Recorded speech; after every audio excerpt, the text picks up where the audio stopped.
सर्वशक्तिमते परमात्मने श्रीरामाय नमः। सर्वशक्तिमते परमात्मने श्रीरामाय नमः।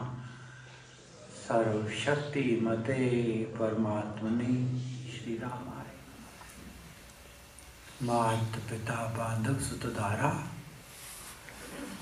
और धन जन साजन सखा प्यारा, अंतकाल दे सके न सहारा, राम नाम तेरा तारणहारा। चिंतन में जनकाल बिताते, पल में पासे पलटे जाते। कितनी रचो मनोरथ माला, पर भावी पर पड़ता काला। तब कहते हैं सुजन से आने राम की बातें राम ही जाने। नत है मेरे देव जी तब सम्मुख ममात, इसके ऊपर अब सदा रखियो मंगल हाथ। गुरु जी को करिए वंदना, भाव से बारंबार। नाम सुनो का से किया, जिसने भाव से पार। संत कहते हैं, कहत हूँ कह जात हूँ, कहूँ बजाकर ढोल। हीरा जन्म अनमोल था, तेरा जावे माटी में। ये जिंदगी की गाड़ी सर पर दौड़े जा रही है। हंस के काटो, रो के काटो, लेट के काटो, बैठ के काटो, रीझ के काटो, खींच के काटो। स्टेशन आने पर उतरना पड़ेगा। ये नहीं कहोगे मैं तो सोया रह गया, मैं तो बैठा रह गया, मैं तो गुस्से में रह गया। स्टेशन आने पे उतरना ही पड़ेगा। कहीं एक दिन के लिए जाना हो, आदमी 2 दिन पहले तैयारी करता है। हफ्ते के लिए जाना हो, महीना भर पहले तैयारी करता है। महीने के लिए जाना हो, 1 वर्ष पहले अपनी तैयारी करता है।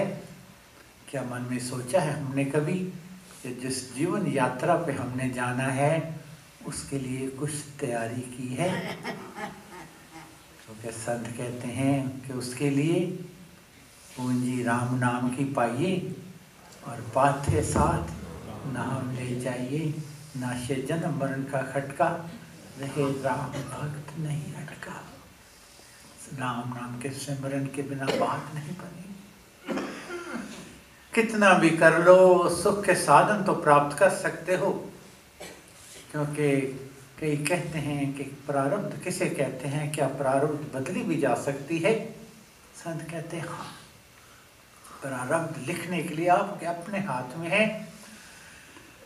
प्रार्थना की कलम और पुरुषार्थ की स्याही जब दोनों मिलते हैं तो प्रारब्ध बनती है। लोग कहते हैं पुरुषार्थ से भी तो काम बनता है, मेहनत करेंगे तो फल मिलेगा।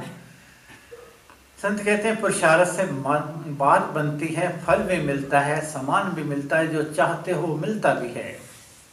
किसने पुरुषार्थ किया, मुझे बहुत सुंदर घर चाहिए, मेहनत की मिल जाएगा। किसी ने कहा मुझे बहुत लंबी गाड़ियाँ चाहिए, मेहनत की मिल जाएगा। किसी ने कहा मुझे बहुत परिवार चाहिए, मेहनत की पुरुषार्थ की परिवार भी मिलेगा, जन भी मिलेगा, धन भी मिलेगा, और सामान साजो सामान जो वैभव का है, भौतिक सुखों के साधन हैं, उनकी प्राप्ति हो जाएगी। लेकिन पुरुषार्थ से सुखों के साधन प्राप्त होते हैं और प्रार्थना से सुख प्राप्त होता है। 100 कमरे का मकान मिला पुरुषार्थ से, लेकिन उस 100 कमरे के मकान में रहने का सुख मिला प्रार्थना से। प्रार्थना किसे कहते हैं? प्रार्थना समर्पण को कहते हैं। अपनी मेहनत और प्रार्थना समर्पण करने के उपरांत अगर सुख मिले तो परमेश्वर को सर झुका के कहना है, मेरे मालिक तेरी कितनी रहमत है, मेरी झोली छोटी थी, तेरे देने में कोई कमी नहीं। और अगर पूरा पुरुषार्थ और पूरी प्रार्थना करने के उपरांत दुख मिलता है तो भी सर झुका के कहना है, तेरा वाना मीठा लागे। राजी हैं हम उसी में जिसमें तेरी रजा है। यहाँ यूँ भी वाह वाह है और वो भी वाह वाह है। क्यों? प्रार्थना का अर्थ समर्पण है, और समर्पण का अर्थ है कि अब सौंप दिया इस जीवन का सब भार तुम्हारे हाथों में है, जीत तुम्हारे हाथों में, और हार तुम्हारे हाथों में, चरण पर रख दिया जब माथ, तो किस बात की चिंता, मेरे मालिक को रहती है मेरी हर बात की चिंता। और इस विश्वास के साथ रखना है कि जिस नैया के राम खवैया, वो नैया फिर क्यों डूबे, हानि लाभ सब थारो, मैं तो दास का है जी। महाराज कहा करते थे कि जिसने समर्पण कर दिया उसके ये भाव आ जाता है कि देव आप मेरे मालिक हो, मैं नौकर हूँ, जो बिगड़े सो तेरा नाथ, मोरा क्या बिगड़े, मेरा है ही कुछ नहीं तो बिगड़ेगा क्या, बिगड़ता उसका है जो कुछ हो।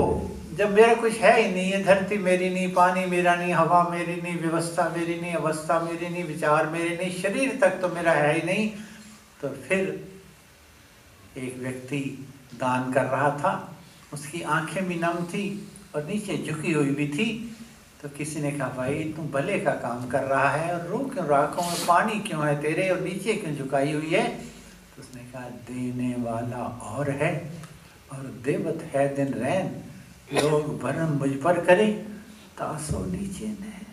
तुम यही कहना, असली वैराग असली त्याग यही है, जिसकी वस्तु है उसी की जिस दिन हमने जान ली, पहचान ली और अपने दिल से मान ली, उसी दिन समझना कि हम त्यागी भी हो गए, वैरागी भी हो गए और परमेश्वर के समर्पण हमारा संपूर्ण हो गया। लेकिन जो सच्चा दास हो गया उसकी निशानी क्या है, कहत जनार्दनी भाव ये नीका, जिसे देखूं वही राम सरीखा। जब सब में परमेश्वर का रूप आपको दिखने लग जाएगा तो समझ लेना मेरा समर्पण पूरा हो गया है।